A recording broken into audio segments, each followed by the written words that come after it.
Qu'est-ce que la crise du milieu de la vie?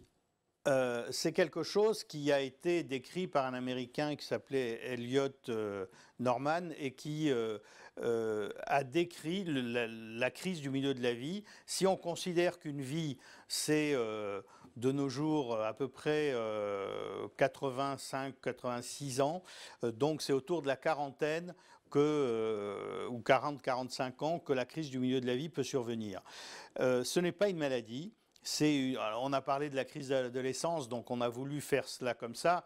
Alors on connaît mieux ça chez la femme que chez l'homme, tout simplement parce que chez la femme, vers la cinquantaine, il y a la ménopause, et un peu avant cette cinquantaine, il y a la crainte de la ménopause, si je puis dire, et qui survient justement vers 40-45 ans.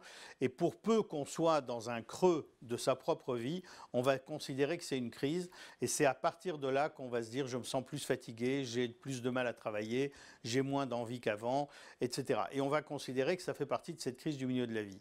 Chez l'homme, ça peut survenir de la même façon, toujours dans la même tranche d'âge.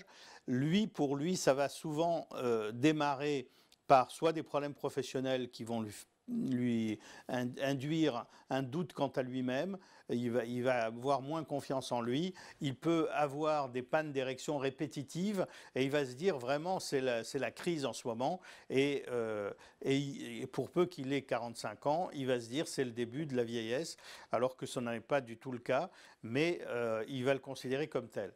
Dans les faits, l'objectif premier, c'est d'arriver aussi bien du côté masculin que féminin, de faire en sorte de se faire aider pour sortir de ce début de spirale d'échec, pour que la réussite amène la confiance qui ramène la réussite. Et là, on est sorti de la crise du milieu de la vie.